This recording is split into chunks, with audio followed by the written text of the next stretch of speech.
আসসালামু আলাইকুম ওরহমতুল্লাহি ওবরাকাতু। সম্মানিত দর্শক শ্রোতা, আশা করি আপনারা সকলে ভালো আছেন, ভালো থাকেন এই প্রত্যাশা কামনা করছি এবং পাশাপাশি মহান মনিব আল্লাহ রাব্বুল আলামিনের দরবারে লক্ষ কোটি শুকর ও সুজুদ জ্ঞাপন করে নিছি আলহামদুলিল্লাহ। সম্মানিত দর্শক শ্রোতা, আমাদের অতি নিকটে পবিত্র ঈদুল আজহা চলে এসেছে। আগামীকাল ৯ জিলহজ। তো ৯ জিলহজের যে সবচেয়ে বড় গুরুত্বপূর্ণ আমল সেটা হলো তাকবীরে তাশরিক। আমি আপনাদেরকে শোনাচ্ছি, আপনারা অনেকেই জানেন এবং অনেকেই হয়তো বা জানেন না। আমি বলতেছি, আপনারা খেয়াল করে শুনেন।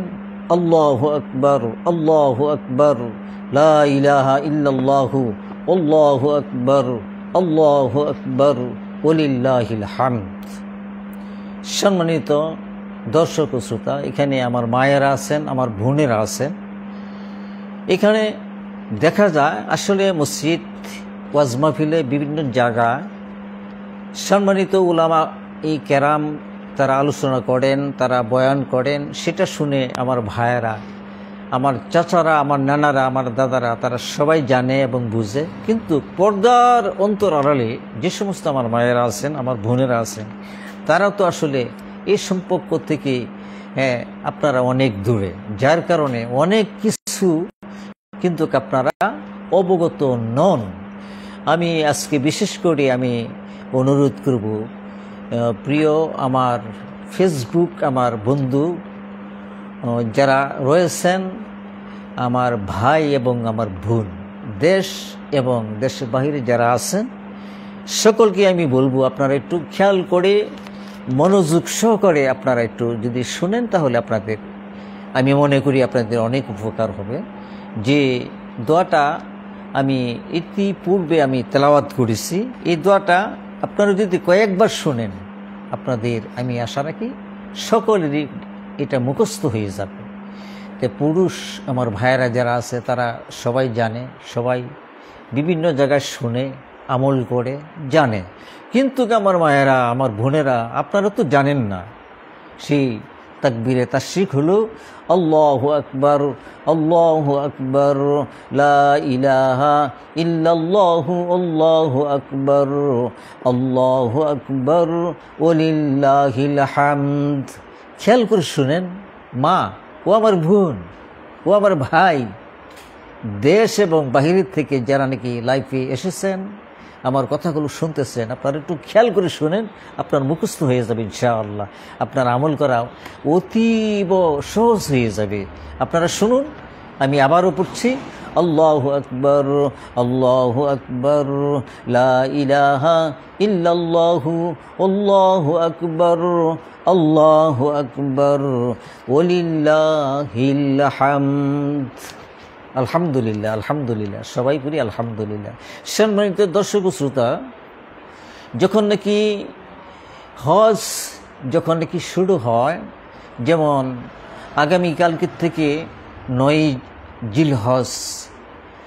৯ জিলহজ এটা অত্যন্ত চমৎকার একটি দিন, গুরুত্বপূর্ণ একটি দিন, যাকে উকুফে আরাফা বলা হয়। এখানে আরও একটি দোয়া আছে, যে দোয়াটা আদম আলাইহিসসালাম থেকে শুরু করে ১ লক্ষ অথবা ২ লক্ষ ২৪,০০০ পয়গম্বর, ওনারা সকলেই কিন্তু এই দোয়াটা তারা পাঠ করেছেন, এই দোয়ার উপর তারা আমল করেছেন। এমন হাদিস শরীফে, ইতিহাসে পাওয়া যায়। সেই দোয়াটাও আমি আপনাদেরকে শোনাচ্ছি। এই দোয়াটা আপনারা যারা জানেন, অবশ্যই আমি তাদেরকে আন্তরিক ধন্যবাদ এবং মোবারকবাদ জানাচ্ছি। আর যারা নাকি না জানেন, এখন পর্যন্ত শুনেননি, জানেন না, আপনারা একটু খেয়াল করে শুনেন। সেই দোয়াটা হলো লা ইলাহা ইল্লাল্লাহু ওয়াহদাহু লা শারীকা লাহু, লাহুল মুলকু ওয়া লাহুল হামদু ওয়া হুয়া আলা কুল্লি শাইইন কাদির। আল আয়া, এটা হলো কোরআনুল কারীমের একটি আয়াত। কিন্তু এটা আদম আলাইহিসসালাম থেকে শুরু করে ১ লক্ষ মতান্তর ২ লক্ষ ২৪,০০০ পয়গম্বর, ওনারা সকলেই কিন্তু এই দোয়াটা আমল করেছেন, এই দোয়াটা পাঠ করেছেন।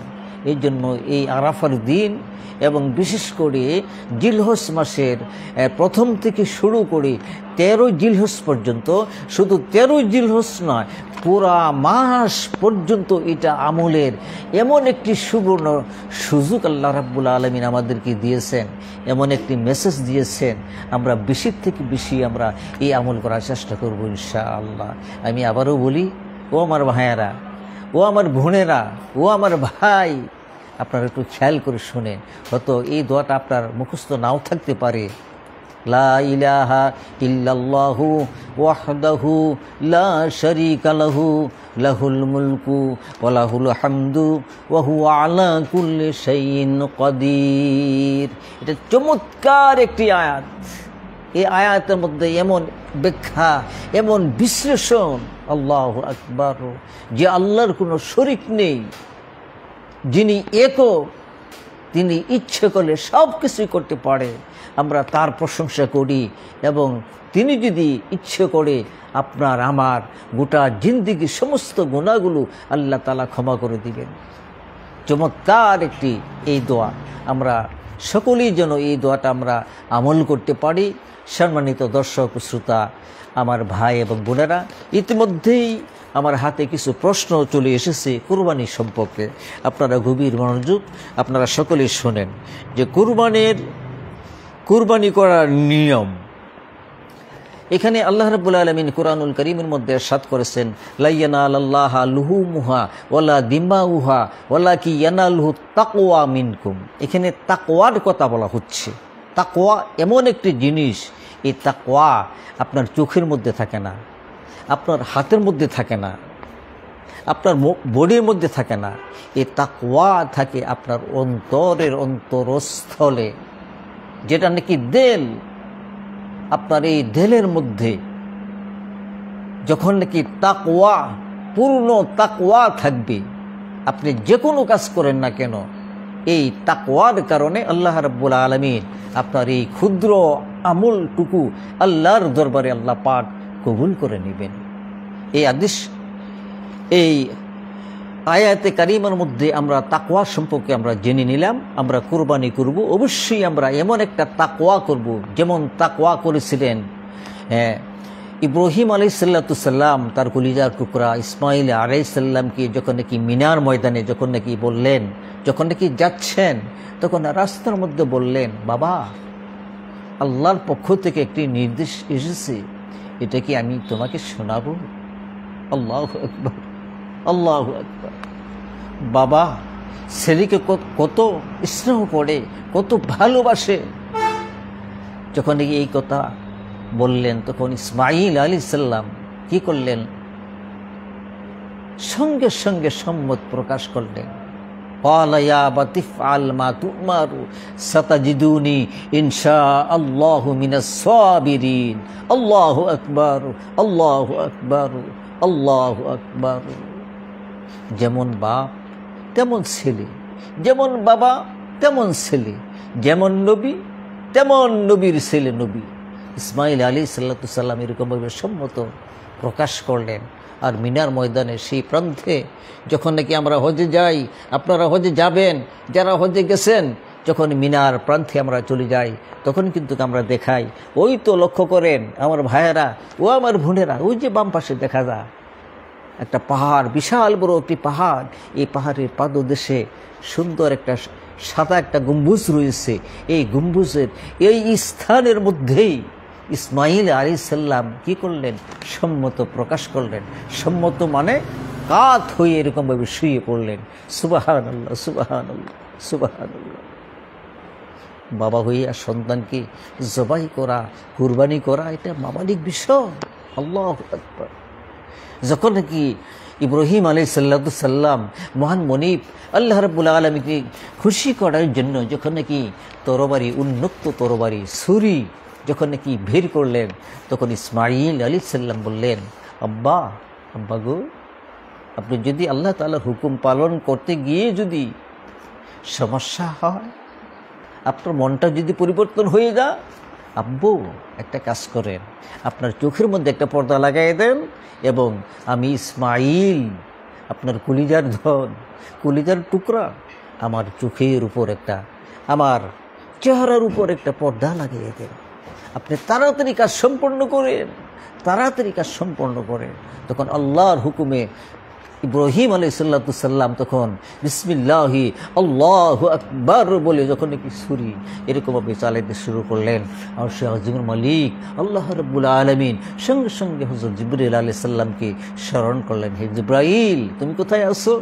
আমি আমার জায়গা, আমি জান্নাতের মধ্যে রয়েছি, তাড়াতাড়ি মিনার ময়দানে চলে যাও। আল্লাহু আকবার, আল্লাহু আকবার। ইব্রাহিম আলাইহিস সালাম যখন নাকি ছুরি এরকমভাবে হাতে নিয়েছে, এরকমভাবে জবাই করবে, এই মুহূর্তে ঘোষণা হয়ে যায় এবং জিবরাইল আলাইহিস সালাম তার সকল নূরের পাখাগুলো 7,000 এবং 7,500 এরকমভাবে বর্ণনায় এসেছে, বিভিন্ন বর্ণনা এসেছে। প্রত্যেকটা পাখার উপর ভর করে মুহূর্তের মধ্যে মিনার ময়দানে এসে হাজির হয়ে গেলেন। সুবহানাল্লাহ, সুবহানাল্লাহ। বাম হাতে ইসমাইল আলাইহিস সালামকে টান দিয়ে এরকমভাবে পিছনে দাঁড় করে দিলেন এবং জান্নাত থেকে একটা দুম্বা এনে ছুরির নিচে বসাইয়ে দিলেন এবং সঙ্গে সঙ্গে সে কুরবানি হয়ে গেল। আল্লাহু আকবার। আল্লাহ রাব্বুল আলামিন কি করলেন? আকাশ থেকে ঘোষণা করে দেওয়া হলো, আমার ইব্রাহিম আলাইহিস সালামের এই বিশাল পরীক্ষা আমি আল্লাহ রাব্বুল আলামিন কবুল আর মঞ্জুর করে নিলাম। সম্মানিত ভাই এবং বোনেরা, অতি নিকটে আমাদের কুরবানি। আমরা যারা নাকি কুরবানি করব, এরকমভাবে তাকওয়া নিয়ে আমরা কুরবানি করব, তাকওয়া নিয়ে আমরা কুরবানি করব। আমরা ফখর করব না, আমরা গর্ব করব না। আমি চেয়ারম্যান, আমি মেম্বার, আমি মাতাব্বর, আমি এমপি, আমি মন্ত্রী, আমি প্রাইম মিনিস্টার, আমার কুরবানি 5 লক্ষ, 10 লক্ষ, 50 লক্ষ টাকা দিয়ে আমি কুরবানি করেছি, মানুষ দেখুক, ফেসবুকে যাক। ও আমার ভাই, এমন মন যদি থাকে, এমন নিয়ত যদি থাকে, তাহলে খোদার কসম দিয়ে আমি বলতে পারি আপনার আমার এই কুরবানি আল্লাহ পর্যন্ত পৌঁছবে না, না, না, না। কারণ আপনার অন্তরের মধ্যে তাকওয়া নেই। এই তাকওয়া হলো যেমন ইব্রাহিম আলাইহিস সালাম, তার তাকওয়া ছিল আমার আল্লাহকে খুশি করব, আমি আমার আল্লাহকে খুশি করব। সম্মানিত দর্শক শ্রোতা, আমরা যারা কুরবানি করব, আমরা শেরে করব। অনেকে আছে শেরে করব, অনেকে আছে এককভাবে করবে, অনেকে আছে দুম্বা কুরবানি করবে, অনেকে আছে খাসি কুরবানি করবে, অনেকে আছে গরু কুরবানি করবে, অনেকে কি করবে, উট কুরবানি করবে। আল্লাহু আকবার। আমি অনুরোধ করব প্রত্যেকের নিয়ত যেন ইখলাসের সাথে হয়, খালেস নিয়ত হয় এবং তাকওয়াপূর্ণ নিয়ত যদি করতে পারেন, আমি শহীদুল্লাহ হুজুর বলতে পারি যে আপনার কুরবানি জবাই করার সঙ্গে সঙ্গে যে রক্ত প্রবাহিত হয়, এই রক্ত আল্লাহর জমিনে আসার পূর্বেই আল্লাহ রাব্বুল আলামিন আরশে আজিম থেকে আপনার কুরবানি কবুল আর মঞ্জুর করে নেবেন।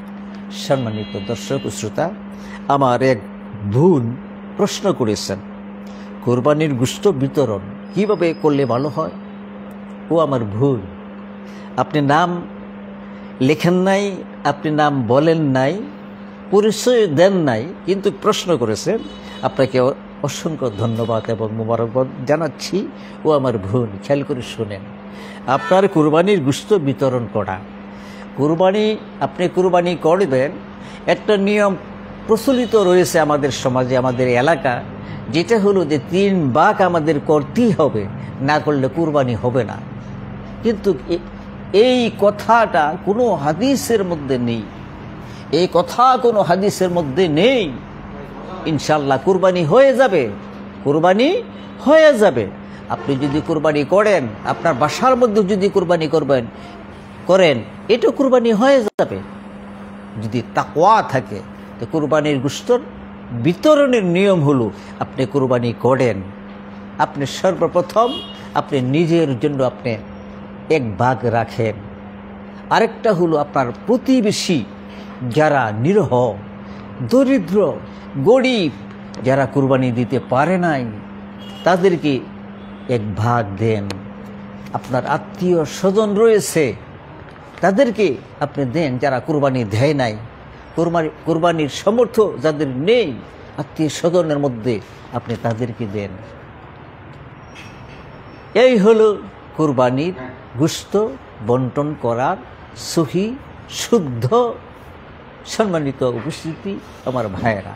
এমনটা আমরা করব না যে আমি একটা গরু কুরবানি দিলাম, আমি একটা মহিষ কুরবানি দিলাম, এই কুরবানির গোশত আমি ফ্রিজের মধ্যে আমি জমাকৃত করে রাখবো, পূর্ণ 1 বছর আমি খাবো, আমি কাউকে দেব না। ও ভাই, এই কুরবানি হবে না, এই কুরবানি হবে না। বোন, ও আমার বোন, আপনার প্রশ্নের জবাব আমি যতটুকু দিয়েছি আমল করার চেষ্টা করবেন ইনশাআল্লাহ। 2 নম্বর প্রশ্ন হলো, চামড়া বিক্রি করে তাহা কোথায় দান করলে ভালো হয়? হ্যাঁ, চামড়া বিক্রি কুরবানি করে যদি আপনি চামড়া বিক্রি করেন, এই চামড়া যত দূর সম্ভব তাড়াতাড়ি গরিব, মিসকিন, এতিম, অসহায় যারা রয়েছে এদের হাতে আপনি তাড়াতাড়ি দিয়ে দিবেন। আর পাশাপাশি যদি কোনো এতিমখানা হয়, লিল্লা ফান্ড হয়, আপনি ওইখানেও দান করতে পারেন। প্রশ্ন নম্বর 3, ঈদের দিন কোন দোয়া পাঠ করব আমরা? আলহামদুলিল্লাহ, আমার এক ভাই চমৎকার একটি প্রশ্ন করেছেন, ঈদের দিন কোন দোয়া পাঠ করব। সম্মানিত আমার ভাই ও আমার বোনেরা, লাইফে যারা আসছেন আপনাদের সকলকে আমি বলবো যে ঈদের দিনে সর্বপ্রথম সুন্নত আমলের মধ্যে হলো আপনি সকালবেলা ঘুম থেকে উঠেন, মেসওয়াক করেন, ফ্রেশ হন, উজু করেন, আপনি মসজিদে গিয়ে জামাতে নামাজ আদায় করেন। নামাজ আদায় করার পর আপনি মিষ্টান্ন দ্রব্য পান করেন, নাস্তা করেন। নাস্তা করে আপনি ঈদগাহ মাঠে যান, আর যাওয়ার পথে আপনি দোয়াটা পাঠ করতে থাকেন, আল্লাহু আকবার, আল্লাহু আকবার, লা ইলাহা ইল্লাল্লাহু, আল্লাহু আকবার, আল্লাহু আকবার, ওয়ালিল্লাহিল হামদ। এই দোয়াটা পাঠ করতে করতে আপনি ঈদগাহ মাঠে যাবেন। ঈদের নামাজ শেষ হলো, খুতবা শেষ হলো, দোয়া শেষ হলো, আপনি আবার রাস্তা দিয়ে আপনি আসেন, আর মনে মনে বা উচ্চ আওয়াজে আপনি এই দোয়াটুকু পাঠ করে করে আপনি বাসায় আসেন। আপনি কুরবানির বস্তু জন্তু নিয়ে আপনি মাঠে যান, আপনি কুরবানি করেন। নিজের কুরবানি নিজে করা উত্তম। এখানে প্রচলিত রয়েছে একটা জিনিস যে কুরবানি করতে গেলে দেখা যায় ইমাম সাহেবরা কুরবানি দেয় 60 জন ভাগী একটা গরুর মধ্যে।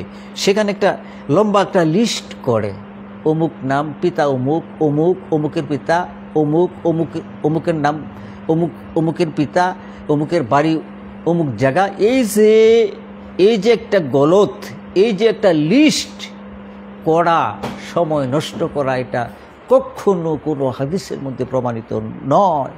আপনি যখন নিয়ত করেছেন, কুরবানি করেছেন, এটা আল্লাহ তাআলা, আল্লাহু আলাম, আল্লাহ রাব্বুল আলামিন জানেন।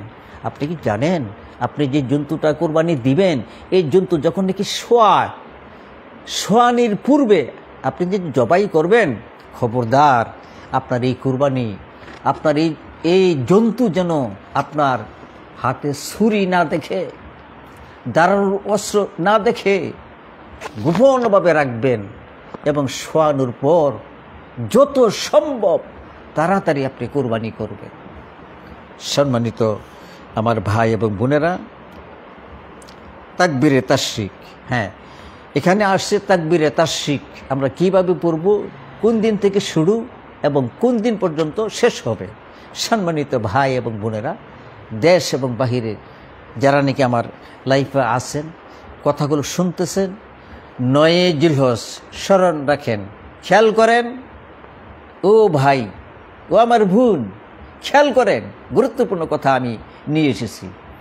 9 জিলহজ অর্থাৎ আগামীকাল শুক্রবার বাদ ফজর থেকে শুরু হবে, 13ই জিলহজ আসর পর্যন্ত প্রত্যেক ফরজ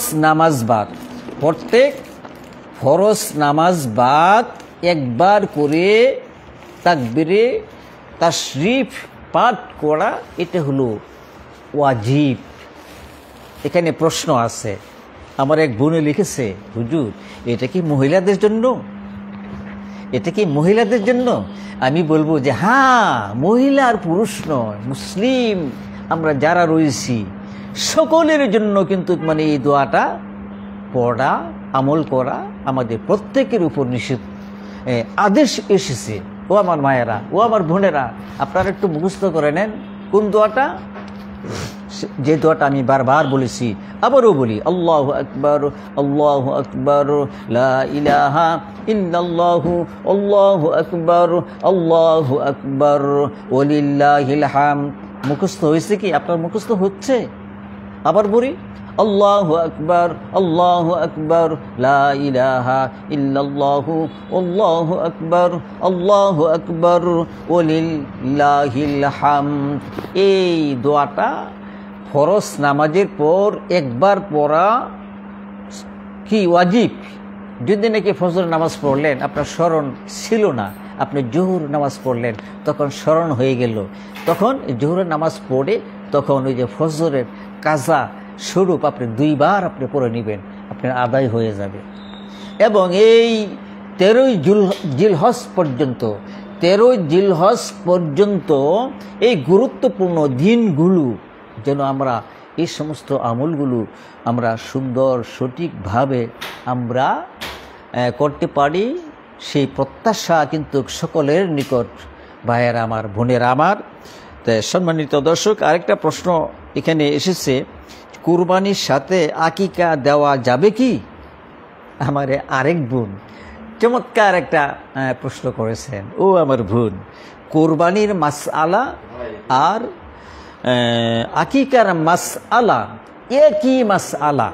আপনি কুরবানির সাথে আপনি কি করতে পাবেন? আপনি আকিকাও দিতে পারবেন। তো যদি মনে করেন যে আমি একটা খাসি কিনেছি 30,000 টাকা, 50,000 টাকা দিয়ে আমি একটি খাসি কিনেছি, অনেক বড় লাঠুম লুঠুম একটা খাসি কিনেছি, এই খাসির মধ্যে আমি কুরবানিও দিব আবার আকিকাও দিব, কিন্তু হবে না, হবে না, হবে না। একটা খাসি একজনের জন্য। আপনি যদি কুরবানি এবং আকিকা যদি দিতে চান তাহলে গরুর মধ্যে যেতে হবে, না হয় যদি খাসির যান তাহলে 2টা আনতে হবে। একটা হলো আপনার নামে কুরবানি করা, নিজের ওয়াজিব আদায় করা, তারপরে আপনি আকিকা দিতে পারবেন। আর যদি গরু লন তাহলে গরুর মধ্যে 7টা ভাগ রয়েছে, আপনি একটা ভাগ আপনি কুরবানির জন্য আপনি নিতে পারেন, আর একটা ভাগ আপনি আকিকার জন্য নিতে পারেন। আকিকা এবং কুরবানির একই মাসালা, গোশত, চামড়া, একই মাসালা, একই নিয়মে আপনি ডিস্ট্রিবিউশন করবেন। সম্মানিত দর্শক শ্রোতা, অনেকগুলো কথা বলেছি, আলহামদুলিল্লাহ, অনেকগুলো কথা ইনশাল্লাহ বলেছি। সম্মানিত দর্শক শ্রোতা, আপনারা যে যেখানে আছেন, আপনারা ভালো থাকেন, সুস্থ থাকেন, সেই প্রত্যাশা রেখে বর্তমানে অনেক সমাজে দেখা যায় 2 জন বা 3 জন মিলে। একটা প্রশ্ন এসেছে, আলহামদুলিল্লাহ, একজন আমার ভাই বলেছে, মুহতারাম উস্তাদজি, বর্তমানে অনেক সমাজে দেখা যায় 2 জন বা 3 জন মিলে এক নামে কুরবানি করে, এই বিষয়ে কিছু বলেন। সম্মানিত দর্শক শ্রোতা, আপনাকে অসংখ্য ধন্যবাদ। হ্যাঁ, চমৎকার একটি বিষয় আপনি আমাকে স্মরণ করে দিলেন, প্রশ্ন করলেন। দেখেন, আসলে কুরবানি এক নামেই হয়, 2 নামে কখনো কুরবানি হয় না, হতেও পারে না। দেখা যায় অনেক সময় আমি কানে শুনি যে অমুক মহল্লায়, অমুক সমাজে কুরবানি দিয়েছে, তারা 2-3 ভাই মিলে টাকা একত্রিত করে তারা কুরবানি দিয়েছে এবং কুরবানির গোশত ওইরকমভাবে বন্টন করে তারা খেয়েছে। এটা কিন্তু স্পষ্ট কোনো দলিল এবং হাদিসের মধ্যে আমরা পাইনি। তাই আমি অনুরোধ করব, আপনার আমার কুরবানি যেন সহি হয়, সুন্দর হয়, এমন তৌফিক আল্লাহ রাব্বুল আলামিন দান করুন। সম্মানিত প্রশ্ন যিনি করেছেন আমার ভাই, অত্যন্ত আমার কাছের মানুষ, হয়তো আমি চিনতে পারি নাই, যেহেতু সরাসরি প্রশ্ন করেছেন, অবশ্যই আমাকে ভালোবাসেন, আমি আপনাকে ভালোবাসি। এই সমস্ত কুসংস্কারগুলো আস্তে ধীরে আমাদের সমাজ থেকে দূরীভূত করতে হবে, একটু সময় নিতে হবে। তবে আস্তে ধীরে ইনশাল্লাহ এই সমাজ, এই পরিবার সংযোজন করতে হবে। এই সমস্ত 3 জন 4 জন একসাথে টাকা দিয়ে কুরবানি করে ভাগ বন্টন করে গুস্ত খাওয়া ছাড়া আর কোনো কিছুই না, আসলে সত্যিকারই কুরবানি হবে না। সম্মানিত দর্শক শ্রোতা, অনেক কথা বলে ফেলেছি। আমার কথার মধ্যে যদি, আমার আওয়াজের মধ্যে যদি, আমার ভাষার মধ্যে যদি কোনো ত্রুটি হয়, কোনো ভুল হয়, আমাকে কি ক্ষমা করবেন না? কি ভাই, ও আমার বোন, ক্ষমা কি করবেন না? ভুল তো মানুষের মধ্যেই, ভুল তো শহীদুল্লাহ হুজুরের হতেই পারে। যদি ভুল হয় আপনারা সংশোধন করে দিবেন, আমাকে মেসেজ দিবেন যে হুজুর এটা এইভাবে না বললে এইভাবে বললে ভালো হয়। আমি অনুরোধ করব, আপনারা ভালো থাকেন, সুস্থ থাকেন। একটি বিষয় অনুরোধ আমি করব, সেটা হলো, ও আমার ভাই, ও আমার বোন, যারা লাইফে এসেছেন, যারা আসবেন, আপনারা দয়া করে একটু শেয়ার করে দিবেন। কারণ শেয়ারের যে কত ফজিলত, বাল্লিগু আন্নি ওয়ালাউ আয়া, আল্লাহ রসুল বলেছেন, আমার পক্ষ থেকে একটি বাক্য হলেও অন্যর নিকট তুমি পৌঁছে দাও। আপনি যদি শেয়ার করে দেন তাহলে অবশ্যই আপনার আমলনামা আল্লাহ রাব্বুল আলামিন নেক এবং সওয়াব দান করবে। আপনারা ভালো থাকেন, সুস্থ থাকেন, আবারও লাইভে সাক্ষাৎ হবে ইনশাআল্লাহ। আমি এখন লাইভ থেকে বিদায় নিলাম। আসসালামু আলাইকুম ওয়া রাহমাতুল্লাহি ওয়া বারাকাতুহু।